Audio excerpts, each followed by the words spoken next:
अभी एएसआई ने supreme court ने स्वीकार किया है कि वहाँ पर राम मंदिर था, तो इस विषय केवल ये है कि वहाँ पर राम मंदिर ठीक बना कि नहीं बना, वो विषय हो गया। तो कृपया इस पर यदि आप कुछ बोले तो बोले प्लीज। सर मैं आपको गलत साबित कर दूंगा सर। और मैंने रुक तो जाइए बड़ी इज्जत के साथ सर, मैं आपकी बड़ी इज्जत करता हूँ सर। आपको मैं कोट कर रहा हूँ सुप्रीम कोर्ट का जजमेंट पैराग्राफ 1222 रोमन 17, उसमें लिखा गया है the destruction of the mosque took place in breach of the order status quo and the assurance given to this court the destruction of the mosque and obliteration of Islamic structure was an egregious violation of the rule of law. Egregious का मतलब जो छोटी मोटी अंग्रेजी में आती है वो क्रिमिनल एक्ट कहा। और सर आपने कहा था कि वहां पर मंदिर को तोड़कर बनाया गया। सर मैं आपके सामने ये तमाम चीजें लेकर दूंगा सुप्रीम कोर्ट के जजमेंट के पैराग्राफ्स हैं जिसमें सुप्रीम कोर्ट ने एएसआई की रिपोर्ट को नकारा। उन्होंने कहा कि मंदिर को तोड़कर मस्जिद नहीं बनाई गई थी।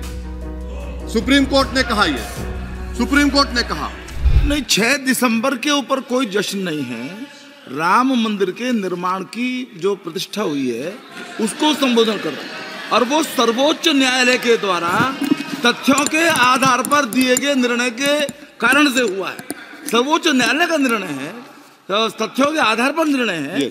वो विषय आपने बोल दिया, ठीक है, ओके। परंतु जो मंदिर का निर्माण है वो नियमानुसार सर्वोच्च न्यायालय के निर्णय से तथ्यों को देख करके।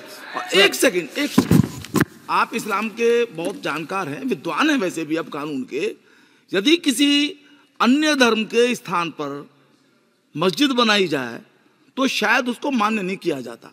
अभी एएसआई ने सुप्रीम कोर्ट ने स्वीकार किया है कि वहां पर राम मंदिर था, तो इस विषय केवल ये है कि वहां पर राम मंदिर ठीक बना कि नहीं बना, वो विषय हो गया। तो कृपया इस पर यदि आप कुछ बोले तो बोले प्लीज। सर मैं आपको गलत साबित कर दूंगा सर। और मैंने रुक तो जाइए बड़ी इज्जत के साथ सर, मैं आपकी बड़ी इज्जत करता हूं सर। आपको मैं कोट कर रहा हूं सुप्रीम कोर्ट का जजमेंट पैराग्राफ 1222 रोमन 17, उसमें लिखा गया है the destruction of the mosque took place in breach of the order status को and the assurance given to this court the destruction of the mosque and obliteration of Islamic structure was an egregious violation of the rule of law। egregious का मतलब जो छोटी मोटी अंग्रेजी में आती है वो क्रिमिनल एक्ट कहा। और सर आपने कहा था कि वहां पर मंदिर को तोड़कर बनाया गया। सर मैं आपके सामने ये तमाम चीजें लेकर दूंगा सुप्रीम कोर्ट के जजमेंट के पैराग्राफ्स हैं जिसमें सुप्रीम कोर्ट ने एएसआई की रिपोर्ट को नकारा। उन्होंने कहा कि मंदिर को तोड़कर मस्जिद नहीं बनाई गई थी। सुप्रीम कोर्ट ने कहा